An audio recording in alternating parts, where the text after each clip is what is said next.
The airlock alarm screamed first, then the lights died, and I was left floating in the dark with a cutting torch in one hand and a corpse of a ship groaning around me. My name is Nathan Cole, and 3 seconds earlier I had been the only living thing inside a dead alien cruiser. Now something had opened a door that should have stayed sealed for another 100 years, and every instinct in my body told me to run.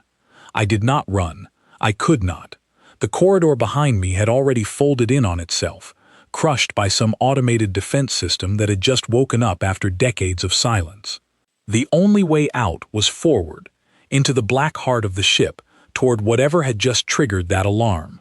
I want to explain how I got here, but there is no time, so I will give it to you fast. Earth went quiet a long time ago.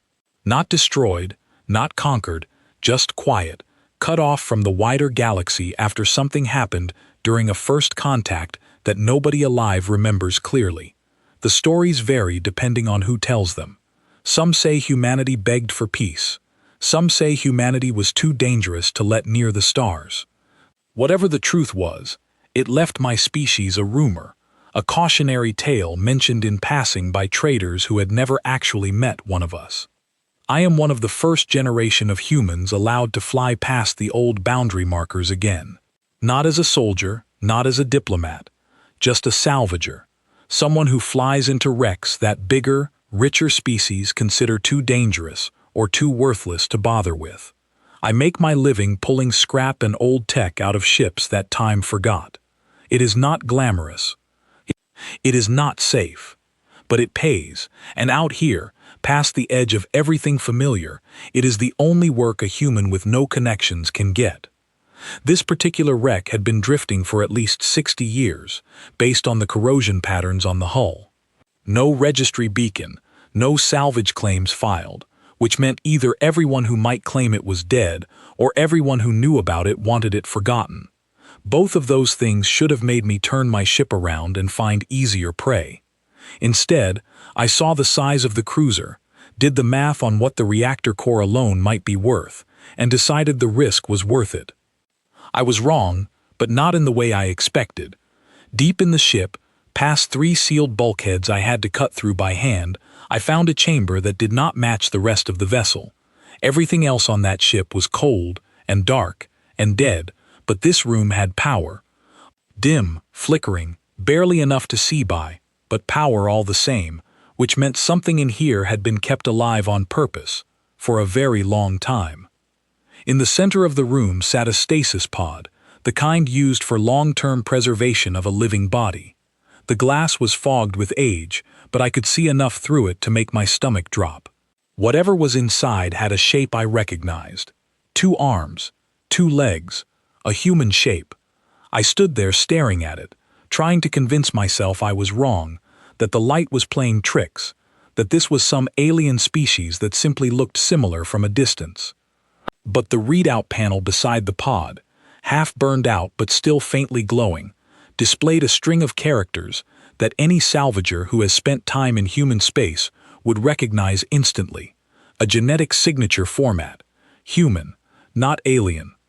Human, hidden inside a wreck that had no business carrying one, sealed away like a secret someone did not want found. That was when the alarm went off. I do not know what triggered it. Maybe motion sensors that had been dormant for decades finally caught a spike of activity.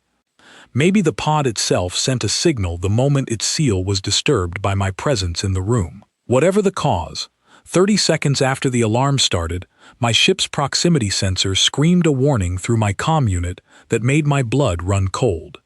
Something large had just dropped out of hyperspace less than 100 kilometers away, and it was closing fast. I had 2 choices: grab my equipment and run for my ship, hoping I could get clear before whatever was coming caught me. Or stay, and try to understand what I had actually found. I chose to run, because that is what any reasonable person would choose, but the choice was taken away from me before I reached the airlock. My ship's hull rang like a bell as something latched onto it from outside.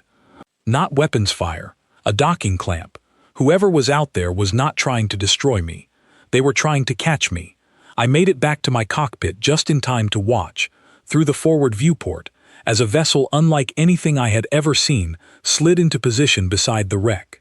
It was sleek, curved in ways that suggested elegance rather than raw power, but every line of it screamed authority. This was not a scavenger ship or a trader. This was something built for someone important. Before I could decide whether to try firing up my engines and forcing my way free, my own airlock cycled open from the outside. Someone had overridden my ship's systems as easily as flipping a switch, which told me more about the technology gap between us than any scanner readout could have. 6 figures stepped through the airlock in tight formation, dressed in dark ceremonial armor that looked more suited to a royal procession than a boarding action. They were tall, taller than me by at least a head, with skin that had a faint silver sheen under the emergency lighting, and eyes that tracked every movement I made with unsettling precision. Soldiers, clearly, but soldiers guarding something, or someone. That someone stepped through last. She could not have been more than 20 years old, by whatever standard her species used to measure such things, though something in the way she carried herself suggested far more authority than her apparent age implied. Her clothing was simple compared to the armored guards around her, but the fabric had the unmistakable weight of quality, the kind only the very wealthy or very powerful ever wear. Her hair was pale, almost silver, pulled back in a style that looked practiced rather than casual. She looked at me the way you might look at a ghost you were not sure you believed in. I raised both hands slowly, palms open, the universal signal for I am not a threat, though judging by the number of weapons currently pointed in my direction, I doubted that gesture would do much good. I did not mean to trespass, I said, keeping my voice as level as I could manage. The wreck showed no registry claim. I assumed it was abandoned. The young woman did not answer right away. Instead, she stepped closer, close enough that I could see her eyes were not quite like human eyes, a pale gold color that seemed to catch the light strangely.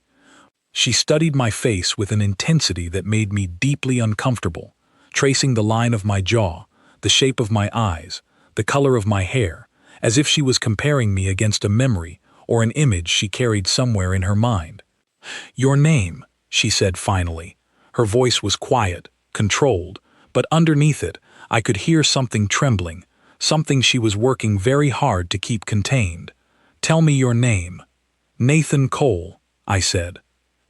Something flickered across her face at that, a mixture of disappointment and confusion, as if the name meant nothing to her, which somehow seemed to bother her more than if it had meant everything. "That is not the name I expected," she murmured, mostly to herself. Then, louder, to me, "Your family name, your line.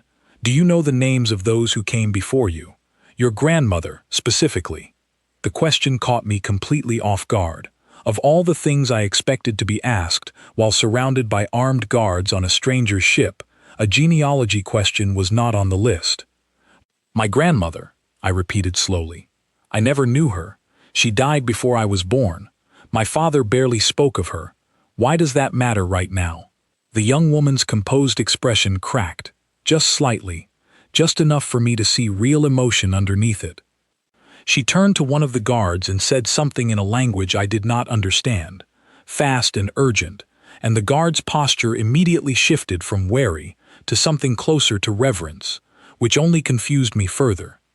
Then she turned back to me, and her golden eyes were bright with something that looked almost like hope.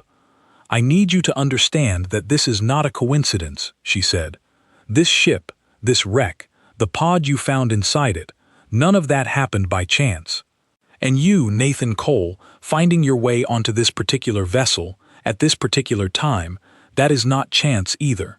My mother has been searching for someone like you for a very long time." "Your mother?" I said carefully, my mind racing to keep up. "Who exactly is your mother?" The young woman straightened, and for the first time since she had walked onto my ship, she looked every bit like the powerful figure her guards clearly believed her to be. "My mother is the queen," she said, "and she has spent decades looking for the descendants of the human who once saved her life." The words hung in the air between us, heavy and impossible, and I realized that whatever simple salvage job I thought I was on had just become something far larger than myself, something with roots reaching back decades before I was even born, into a history I knew nothing about and was apparently connected to by blood. I had come looking for scrap metal and old tech. Instead, I had found the beginning of a story that had been waiting, patiently, for me to arrive. The young woman introduced herself as Ilya, and she did not wait for me to ask further questions before ordering her guards to secure my ship for transport. I did not argue. There was no version of this situation where arguing seemed like a good idea, not with 6 armored soldiers standing between me and my own airlock, and not with the strange, hungry curiosity in Ilya's eyes every time she glanced my way. Within the hour, my small salvage ship was locked into a cradle inside the belly of her much larger vessel, and I was being led through corridors that made my entire ship look like a tin can by comparison. The walls here were smooth and pale, lit from within rather than by fixtures, and everything about the design suggested wealth so old it had stopped needing to prove itself. Ilya walked beside me rather than behind me, which I noticed the guards found slightly unusual based on the glances they exchanged. She kept stealing looks at my face, my hands, even the way I walked, as if she was still trying to solve a puzzle that had not quite come together in her mind. "You said your grandmother died before you were born," she said, breaking the silence as we passed through a wide archway into a room that looked like a private study. "Do you know anything else about her? A name? Where she came from? Anything at all?" I sat down slowly in the chair she gestured toward, still trying to process the fact that I was being treated less like a prisoner and more like a guest whose comfort genuinely mattered to her. "Her name was Grace," I said. "Grace Hollow, I think, though my father might have gotten even that wrong. He did not like talking about her. Whenever I asked, he would change the subject, tell me it was better left in the past. I always assumed there was some family shame buried in there, an old argument, maybe a scandal. I never imagined it might involve anything like this." Ilya's expression shifted at the mention of the name Grace, something between recognition and disbelief, passing across her features so quickly I almost missed it. "Grace," she repeated softly, testing the word on her tongue. "My mother has said that name before. Not often, and never to anyone outside our closest circle, but I have heard her speak it in her sleep, in moments when she thought no one else was listening." A chill ran through me that had nothing to do with the temperature of the room. "You need to explain this to me," I said, keeping my voice as steady as I could. "From the beginning, why would your mother, a queen, be saying the name of a human woman who died decades ago in her sleep? Why would she spend years searching for that woman's descendants? What happened between them?" Ilya was quiet for a long moment, her fingers tracing an absent pattern on the surface of the table between us, as if she was deciding how much she was allowed to tell me, or perhaps how much she even understood herself. "I was not alive when it happened," she said finally. "I have only ever heard fragments, pieces my mother let slip during quiet moments, or things I overheard from the older members of her court who were present during that time. What I know is this: many decades ago, before I was born, before my mother was even queen, there was a conflict. A serious one, between our people and yours, during one of the earliest meetings between our civilizations. The first contact," I said quietly. "The one nobody talks about clearly. Even in human space, the stories are inconsistent. Some say we begged for mercy. Others say we were too dangerous to approach." Ilya shook her head slowly. "Neither of those stories is entirely true, and neither is entirely false. There was a crisis, a moment where everything could have gone very wrong for both sides. My mother was young then, not queen yet, simply a princess, sent to oversee negotiations that ultimately spiraled far beyond anyone's control. Things happened that I do not have full knowledge of. Decisions were made in the chaos of that crisis that nearly cost my mother her life." I leaned forward slightly, caught despite myself in the story unfolding in front of me. "And Grace was there?" "According to what little I know, yes." Ilya's golden eyes met mine, and there was something raw in them now, something that looked almost like grief, though the events she was describing had happened before she was born. A human woman, present during that crisis, made a choice that saved my mother's life.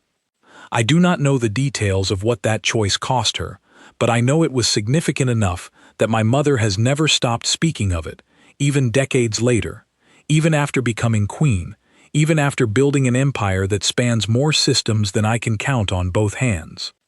The room fell silent except for the faint hum of the ship's systems around us. I sat there, trying to reconcile the image of my grandmother, a woman my own father refused to discuss, with the picture Ilya was painting, a woman brave enough or desperate enough to alter the course of an interstellar crisis with a single decision. Why search for her descendants now? I asked. If this happened decades ago, why has your mother waited this long? Why not seek out my family immediately while the trail was still fresh? Ilya's jaw tightened, and for the first time since I had met her, I saw something like anger flicker behind her composed expression, though it did not seem directed at me. Because after the crisis ended, humanity vanished, she said. Your entire civilization retreated behind boundaries no outsider was permitted to cross. My mother tried, in the early years, to send envoys, to make contact, to find any trace of the woman who had saved her life and thank her properly, perhaps even bring her into our court with the honors she deserved. Every attempt was turned away. Every message went unanswered. Eventually, my mother's own advisors convinced her that continuing to search was a waste of resources, a distraction from the responsibilities of ruling, and she was forced to let the matter rest publicly, even though I know for a fact she never stopped searching privately. Decades of quiet searching, I said, almost to myself, trying to imagine what that kind of patience, that kind of devotion, must have looked like from the inside, through closed borders, through silence, through a species that would not even acknowledge her messages. Through everything, Ilya confirmed. She kept people watching the boundary markers, watching for any sign that humanity might re-emerge into wider space. She funded searches through information brokers, paid enormous sums for any scrap of data related to human bloodlines, human migrations, human survivors from that era. Most of what came back was worthless, false leads, con artists hoping to profit from her generosity. But she never stopped, not once, not in all the years I have been alive to witness it. I sat with that information for a long moment, feeling the weight of it settle over me like a physical thing. Somewhere out among the stars, an alien queen had spent the better part of her life searching for a way to repay a debt that most people would have long since written off as unpayable, simply because the person she owed no longer existed and her people had vanished behind a wall of silence. And now, I said slowly, you think I might be the end of that search? Ilya studied me again, the same searching, careful expression she had worn since the moment she first saw my face aboard my own ship. The pod we found you near, she said. It was placed inside that wreck, decades ago, hidden deliberately, containing biological material my mother ordered preserved from the crisis itself. She believed that someday, if her people ever found a living descendant of the woman who saved her, that material could help confirm the connection beyond any doubt. She placed markers, hidden in old systems, in wrecks like the one you found, hoping that if any of her searchers or any lucky traveler ever stumbled across the right one, it would lead back to her. You are telling me, I said carefully, that I just happened to find one of these hidden markers, by complete accident, while trying to make a quick profit off scrap metal. I am telling you that the universe does not always distinguish between accident and destiny, Ilya said, and for the first time since we had met, the corner of her mouth lifted into something that might have been the beginning of a smile. My mother would say there are no true accidents when it comes to debts owed. She would say the wreck called to you because it was always meant to. I did not know what to say to that. Part of me, the practical, salvager part, that had spent years surviving on logic and careful risk assessment, wanted to dismiss the entire idea as elaborate coincidence dressed up in mystical language. But another part of me, the part that had grown up hearing my father's careful, deliberate silence whenever the subject of his mother came up, could not shake the feeling that there was truth buried somewhere in what Ilya was telling me. "What happens now?" I asked. "Now that you have found me, or I have found you, however you want to frame it."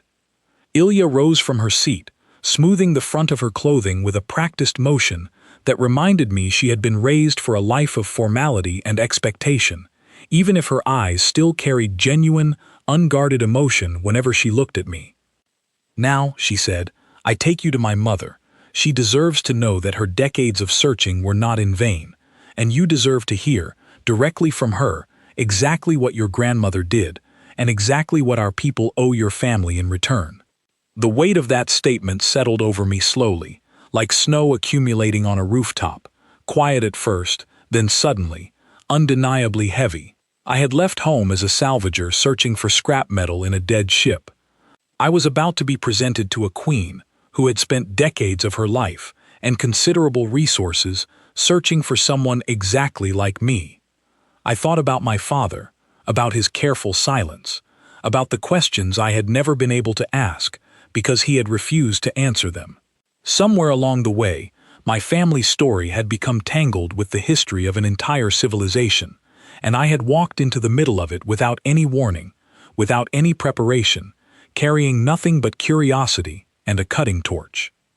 "Take me to her," I said, and I meant it, even though some quiet, cautious part of me understood that once I met this queen face to face, there would be no going back to the simple, uncomplicated life I had known before stepping onto that wreck. Ilya nodded once, satisfied, and gestured for the guards to escort us both deeper into the ship, toward wherever her mother was waiting. As we walked, I found myself studying her more closely, noticing the careful way she held herself, the practiced calm that occasionally slipped to reveal something more vulnerable underneath. "Can I ask you something?" I said, as we moved through another wide corridor, lined with soft, ambient light. "Why does this matter so much to you personally? You were not even alive when this happened. Why search so hard for someone connected to a debt that is not technically yours to repay?" Ilya was quiet for a moment, considering the question carefully before answering. "Because I have watched my mother carry this weight for my entire life," she said finally. "I have seen her rule an empire with confidence and strength in every matter except this one. When it comes to the woman who saved her, she is not a queen. She is simply someone who has never stopped feeling the pain of an unpaid debt. I want to see that weight lifted from her, even just once, before either of us runs out of time to make it right." There was something quietly devastating in the honesty of that answer, and I found myself unable to respond immediately, simply walking beside her in silence as we moved deeper into the heart of the ship, toward a meeting that I was beginning to understand would change far more than just my own small, uncomplicated life. We did not go to the queen immediately. Instead, Ilya led me to a private chamber where she said I would need time to prepare, both physically and mentally, before standing in front of her mother. I did not understand why preparation would be necessary until she explained, quietly, that the queen had waited so long for this moment that she wanted everything about it handled with care, not rushed, not accidental, not chaotic the way our first meeting had been.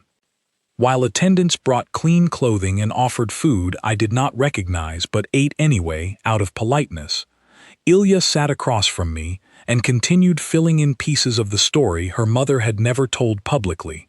She spoke carefully, choosing her words the way someone handles fragile glass, aware that each detail she shared was borrowed from private moments she had witnessed, rather than official records she had studied. "The crisis happened during a diplomatic exchange," she said. "My mother was young, sent by her own mother, the queen before her, to help establish terms of contact with a species none of our people had ever encountered, humanity. Both sides were cautious. Both sides had reason to be. There had been incidents before, misunderstandings between our people and other species that turned violent through nothing more than fear and unfamiliarity, and everyone involved in that meeting was determined not to repeat those mistakes. But something went wrong anyway," I said. Ilya nodded. "A malfunction. though even now no one fully agrees on the cause. Some believe it was sabotage from a faction within our own government who did not want peaceful contact established with a new species. Others believe it was simply an unfortunate accident, faulty equipment failing at the worst possible moment.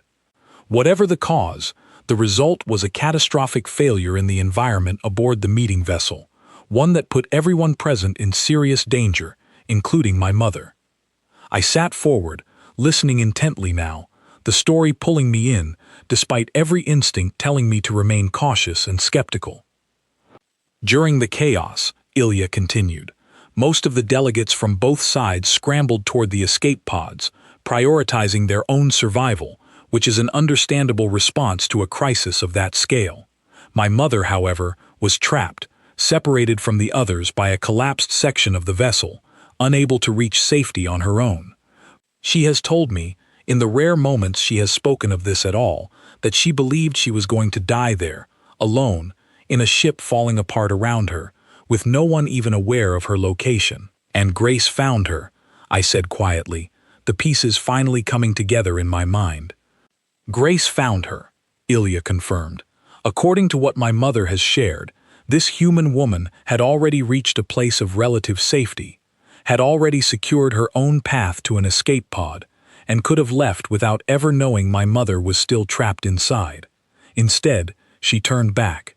She searched through a ship that was actively failing around her, breathing air that was becoming steadily more toxic, navigating through debris and collapsing structures, until she found my mother pinned beneath wreckage that neither of them should have been able to move. I could picture it now, vividly, in a way that made my chest tighten with something between pride and grief. A woman I never knew, whose name my own father refused to speak, crawling through a dying ship to save a stranger from another species entirely, with no guarantee of success and every reason to simply save herself instead. She freed her, I said. She freed her, Ilya repeated. Though what it cost her to do so, my mother has never fully explained. I know only that Grace was injured badly during the process, injured severely enough that by the time both of them reached the escape pods, she required immediate medical attention that our people were not equipped to provide safely for a human physiology we barely understood at the time. The weight of that statement settled heavily in the room, and I found myself holding my breath, waiting for whatever came next, dreading it even as I needed to hear it. What happened to her? I asked. Ilya's expression grew somber, her golden eyes carrying a sorrow that seemed inherited rather than personally experienced, passed down to her the way old grief sometimes passes through generations. I do not know the full details, and I suspect my mother does not fully know them either, not with certainty. What I understand is that Grace survived the immediate crisis, but the injuries she sustained left her in a fragile state, one that our medical technology at the time was unable to properly address, given how little we understood about human biology. My mother wanted to keep her close, to ensure she received whatever care was possible, to repay the enormous debt she now owed with her own life. But circumstances beyond anyone's control intervened. The retreat, I said, understanding finally where this was heading. Humanity closing its borders. Ilya nodded slowly. Word of the crisis spread quickly, distorted through multiple retellings the way such stories always are. By the time it reached human authorities, the story had transformed into something unrecognizable, an attack, an act of aggression, rather than what it truly was, a tragic accident followed by an extraordinary act of courage. Humanity, already cautious about contact with unfamiliar species, made the decision to withdraw entirely, to seal its borders and avoid further contact until they could better understand the civilizations surrounding them. And Grace was taken with them, I said. Back behind the border, back into isolation, while your mother remained on this side, unable to follow, unable to explain what had actually happened, unable to properly thank the woman who had saved her life. That is my understanding, yes, Ilya said quietly. My mother has told me that the last thing she remembers of Grace was watching her being loaded onto a departing vessel, still recovering from her injuries, while my mother herself was restrained by her own advisors, who insisted that pursuing the matter further could reignite tensions that had only just begun to settle. She has told me she screamed for them to wait, to let her at least say goodbye properly, to promise that she would find a way to repay what had been given to her. But the ship departed anyway, and humanity closed its borders shortly after, and my mother has spent every year since carrying the unbearable weight of a debt she was never given the chance to properly acknowledge. I sat back slowly, trying to absorb everything I had just been told, feeling the shape of my own family history rearranging itself in my mind. My father's silence suddenly made a different kind of sense. Perhaps he had known some version of this story, passed down through whatever remained of Grace's own memories or records, and had chosen silence not out of shame, but out of grief, or fear, or some combination of both that he had never found the words to properly express to his own son. Why did she stop searching so publicly, I asked, if the debt meant this much to her? She never stopped, Ilya said firmly. She simply learned to search more quietly, more patiently, understanding that loud, aggressive searching would only push humanity further into isolation.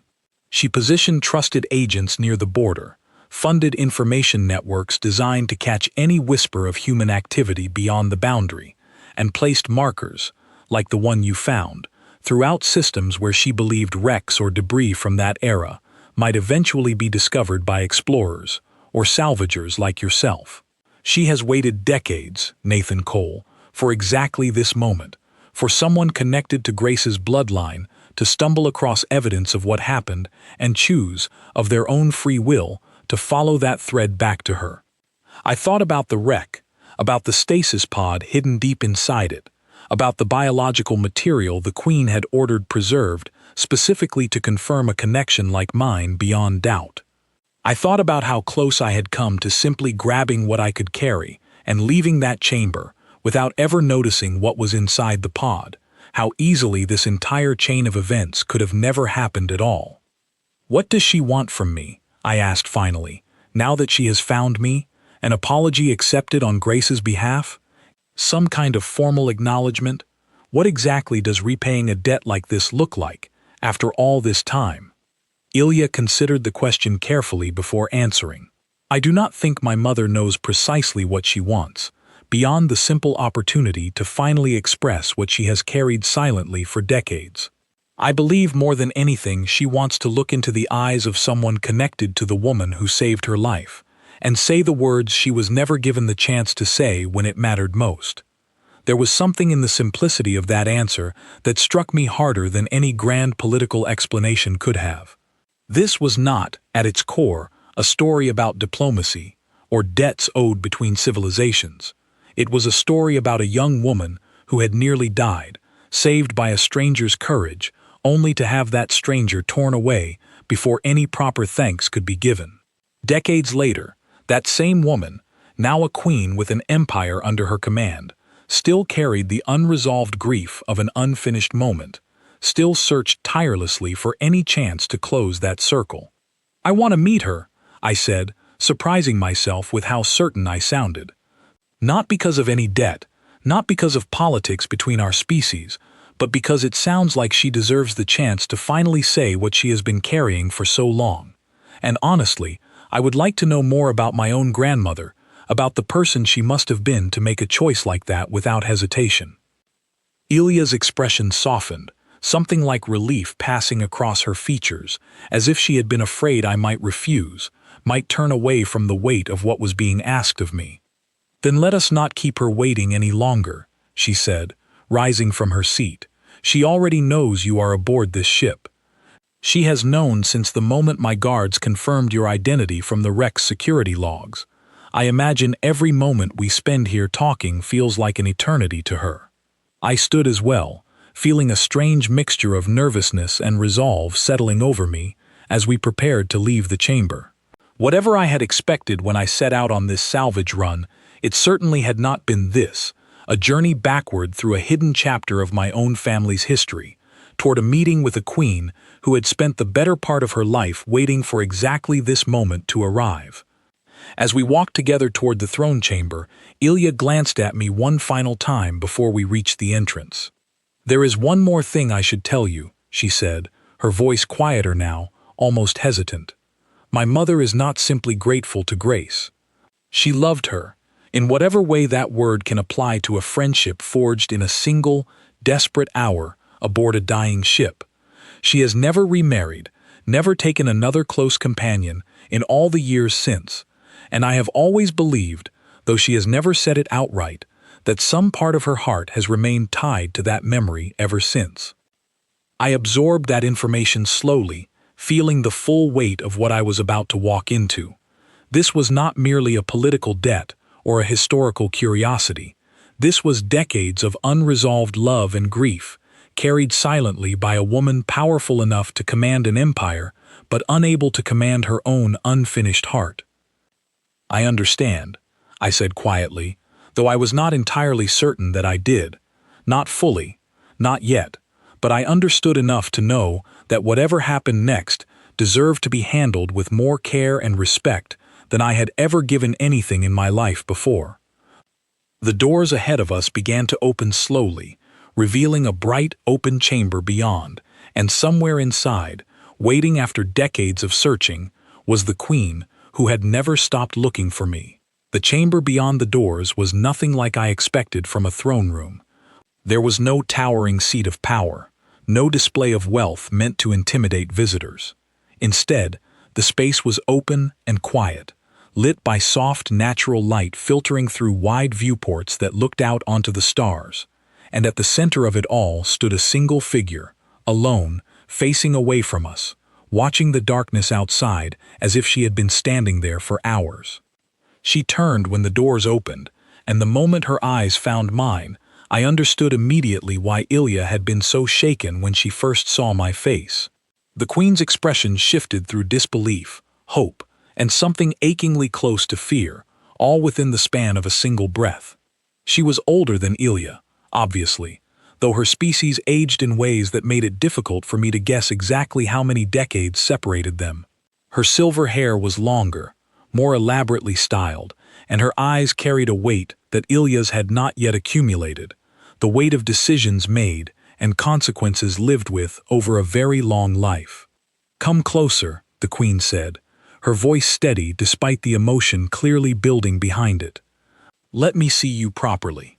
I stepped forward, aware of every eye in the room following my movement, though I quickly realized the guards positioned along the walls were watching their Queen far more closely than they were watching me, ready to respond to whatever she needed in this unprecedented moment. When I stood close enough, she reached out slowly, almost cautiously, and touched my face with fingers that trembled slightly, tracing the line of my jaw, the shape of my eyes, in a manner eerily similar to how Ilya had studied me aboard my own ship hours earlier. "You have her eyes," the Queen whispered, more to herself than to me. "Not the color is different, but the shape, the way you hold them, steady even now, even surrounded by strangers, in an unfamiliar place." She looked at me the same way, in the moment she found me trapped, calm despite everything falling apart around us. I did not know what to say, so I simply stood there, allowing her this moment, understanding somehow that words from me were not what she needed right now. "My name is Nathan Cole," I said eventually, when the silence stretched long enough that I felt I needed to offer something. "Ilya told me some of what happened. About my grandmother. About what she did for you." The Queen's hand fell away from my face, and she took a small step back, composing herself with visible effort, straightening her posture the way someone does when they are determined not to fall apart in front of an audience, even one as small and quiet as this.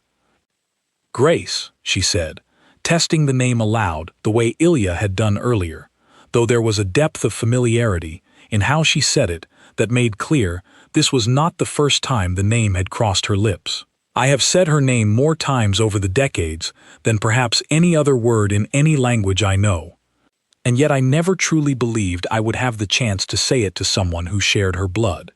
"Will you tell me what happened?" I asked. "Ilya gave me pieces of the story, but I would like to hear it directly, if you are willing to share it." The Queen studied me for a long moment before nodding slowly, gesturing for me to sit in one of the simple chairs arranged near the viewport, and taking a seat across from me herself, close enough that I could see every emotion crossing her face as she began to speak. "I was young," she began, "sent by my own mother to help oversee the earliest formal contact between our people and yours. I was eager, perhaps too eager, to prove myself capable of handling such an important responsibility. I did not fully appreciate, at the time, how fragile that first meeting truly was, how easily it could collapse into disaster." She described the meeting vessel, the careful protocols both sides had agreed upon, the cautious optimism that had briefly existed as delegates from two entirely unfamiliar civilizations began, tentatively, to find common ground. And then she described the moment everything went wrong, the sudden failure that tore through the ship's systems, the chaos of alarms and collapsing structures, and people scrambling towards safety. "I was trapped," she said, her voice growing quieter, pinned beneath a support beam that had come loose during the initial failure. "I could hear the ship dying around me, could hear my own people calling out, searching for survivors, but no one came close enough to hear my voice among the noise. I remember believing, with complete certainty, that I was going to die there, alone, in a ship that had been meant to bring our species together, but was instead going to become my grave." I listened, transfixed, as she described the moment Grace found her, cutting through debris with nothing but sheer determination and whatever tools she could find, refusing to leave despite the ship's rapidly deteriorating condition, despite having no obligation whatsoever to a stranger from an unfamiliar species. "She spoke to me the entire time," the Queen continued, her eyes distant now, lost in the memory. "I could not understand her words, not yet. Our translation systems were still primitive at that stage, but I understood her tone, steady, calm, reassuring, even as she strained against wreckage that should have been impossible for one person to move alone. When she finally freed me, she did not hesitate for even a moment before helping me toward the escape pods, even though by then she was already injured, bleeding from wounds she never once mentioned or complained about." "What happened to her injuries?" I asked quietly, dreading the answer even as I needed to hear it. The Queen's expression grew heavier, and for the first time since I had met her, I saw genuine tears gathering in her golden eyes. "She was hurt badly," she admitted. "Internal injuries our medical systems at the time struggled to properly diagnose or treat, given how little we understood about human physiology. I insisted she remain with us, insisted our physicians be given every resource necessary to help her recover properly, but before we could stabilize her condition, the political situation deteriorated rapidly. Distorted reports of the crisis reached human authorities, and within days, an order came through demanding all human personnel return immediately behind the border." "You could not stop them from taking her," I said. "I tried," the Queen said, her voice breaking slightly for the first time. "I argued, I pleaded, I even offered to personally guarantee her safety and continued care if she was allowed to remain. But my own advisors, terrified of escalating an already fragile situation, restrained me from further attempts to intervene. I watched her being carried aboard a departing vessel, still recovering, still in pain, and I was not even given the chance to properly thank her, to tell her what her courage had meant to me, before she was gone." The silence that followed was heavy, filled with decades of unspoken grief, finally finding a voice after so long trapped inside a woman who had been forced to carry it silently while ruling an entire empire. "I searched for her afterward," the Queen continued, once she had composed herself enough to continue. "For years, I sent envoys toward the human border, hoping to establish contact, hoping to learn what had become of her, whether she had survived her injuries, whether there was any way to properly repay what she had given me. Every attempt was turned away. Eventually, humanity closed its borders entirely, and my searches became quieter, more patient, conducted through agents and information brokers rather than official diplomatic channels." "Ilya told me you never stopped," I said. "I could not stop," the Queen said simply. "How does one simply move on from a debt like that?" She gave me everything, asking for nothing in return, and I was left unable to give her even the smallest acknowledgement of what her sacrifice meant to me. I told myself, for years, that if I could not thank her directly, perhaps I could at least find her family someday, and give to them what I was never able to give to her. She looked at me then, really looked at me, and I saw something shift in her expression, something that looked almost like relief, mixed with a grief so old it had become part of her very being. And now, after all these years, here you are, she said softly. Her blood, sitting across from me, in a chamber I have imagined this exact moment happening in more times than I could ever count. I did not know how to properly respond to the enormity of everything she had shared, so I simply spoke honestly, allowing my own uncertainty and emotion to show through, rather than trying to offer some polished, diplomatic response. I never knew her, I admitted. My father barely spoke of her, and I always assumed there was some quiet shame buried in our family history, something too painful to discuss. I never imagined it was this. I never imagined she was brave enough to do something like what you have described. She was the bravest person I have ever known, the Queen said firmly, human or otherwise, and I intend, if you are willing to allow it, to finally give her family what I have owed you for decades, not out of obligation alone, but because it is the only way I know to honor what she gave me, when she had no reason to give it at all. I sat with that offer for a long moment, feeling the full weight of everything that had led me to this chamber, from a simple salvage job to a conversation with a queen who had spent the better part of her life searching for exactly this moment. Whatever came next, I understood clearly now that my life, and perhaps the standing of my entire species within this wider galaxy, was about to change in ways I could not yet fully predict. "Tell me what you have in mind," I said finally, "and I will listen with an open mind, because it seems to me that you have earned at least that much after everything you have carried alone for so long." The Queen's expression softened into something that, for the first time since I had entered the room, looked almost like genuine peace, as if simply reaching this point, simply being given the chance to speak these truths aloud to someone connected to Grace, had already begun to lift a burden she had carried silently for decades.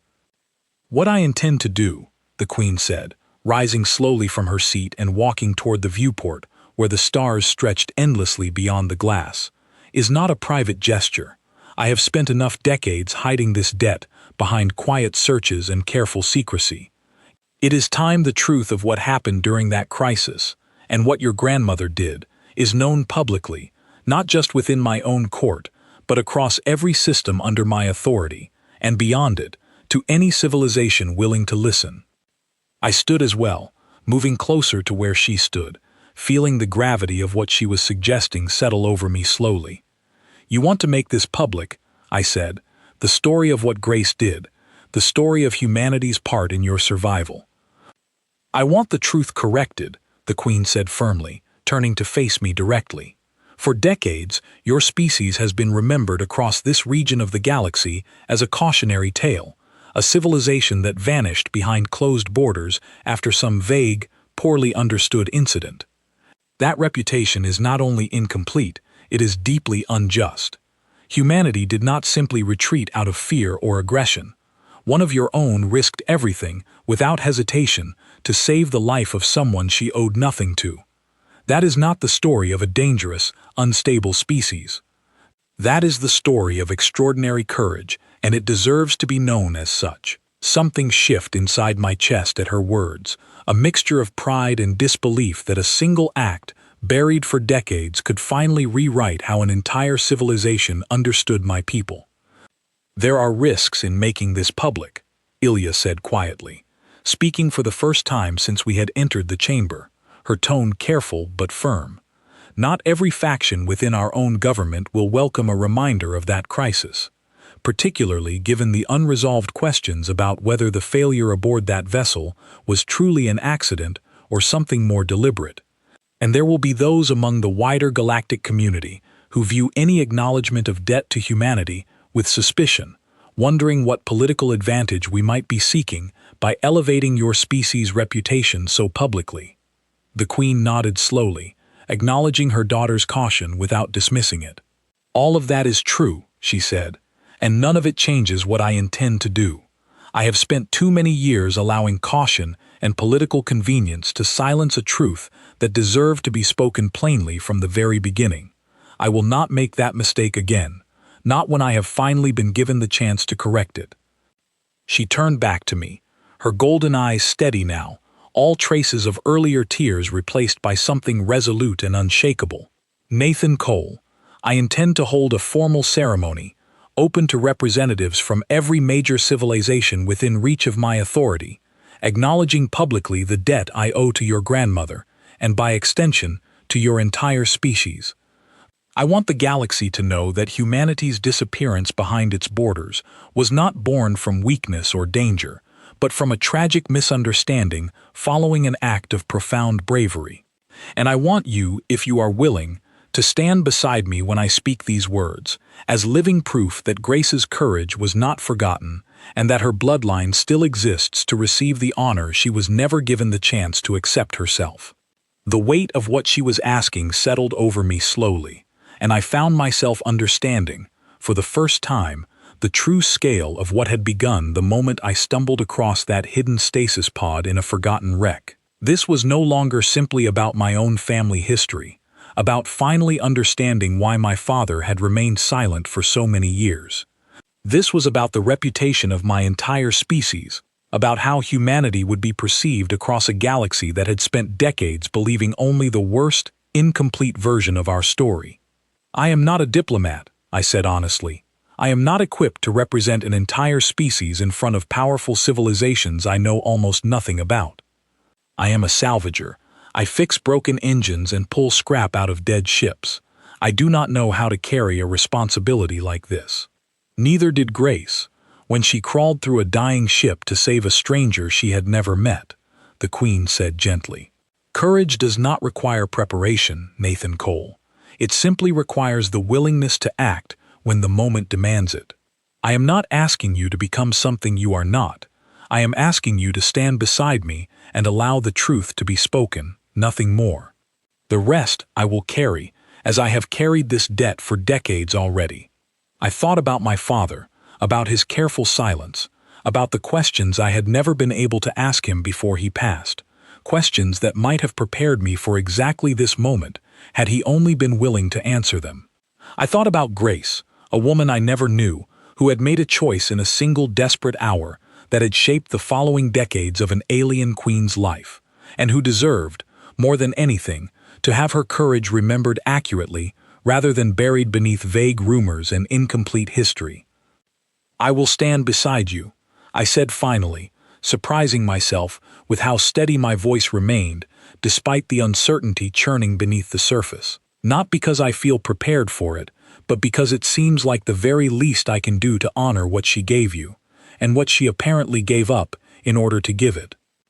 The Queen's expression shifted into something I had not yet seen from her, a genuine, unguarded smile that transformed her entire bearing, softening decades of carried grief into something lighter, something closer to hope.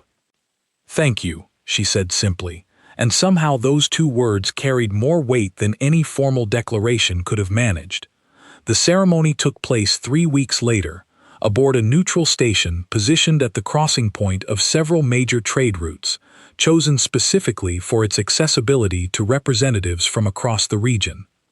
I stood beside the Queen, dressed in clothing that felt foreign and formal compared to anything I had ever worn while working salvage, watching as delegates from dozens of civilizations gathered to hear what she had to say. She spoke plainly, without exaggeration or theatrical flourish, describing the crisis exactly as she had described it to me privately, detailing Grace's courage without embellishment, allowing the simple facts of what had happened to carry their own weight rather than dressing them up in unnecessary grandeur.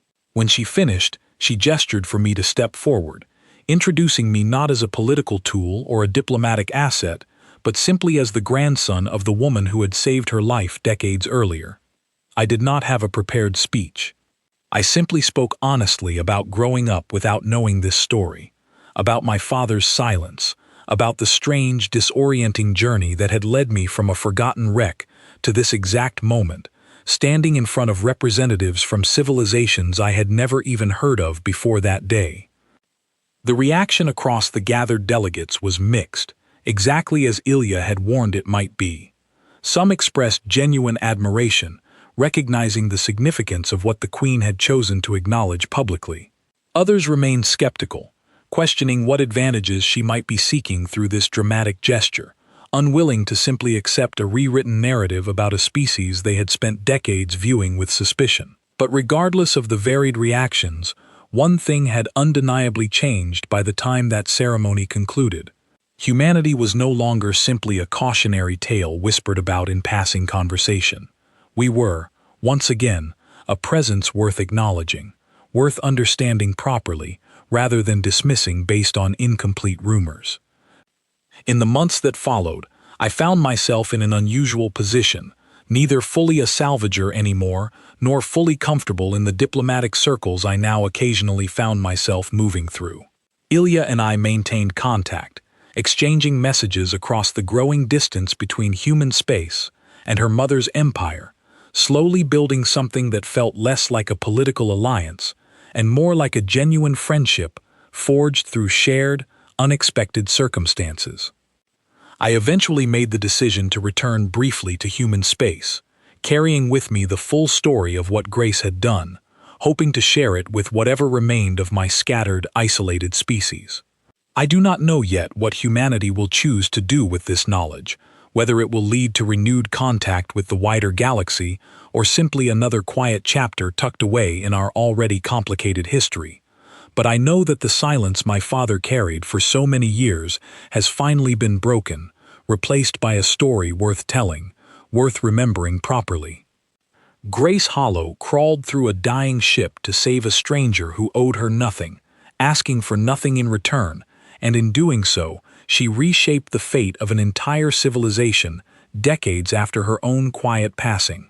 I never had the chance to know her, but I carry her courage forward now, in whatever small way I am able, standing as proof that even the smallest acts, performed without hesitation in humanity's darkest, most uncertain hour, can echo across the stars for far longer than anyone could have ever predicted. The Queen still searches for nothing now, her decades-long mission finally complete. But I have come to understand that some debts, once repaid, transform into something else entirely, something closer to family, closer to belonging, stretching across the impossible distance between two very different worlds that a single act of courage once brought quietly together, and now, finally, brings together again.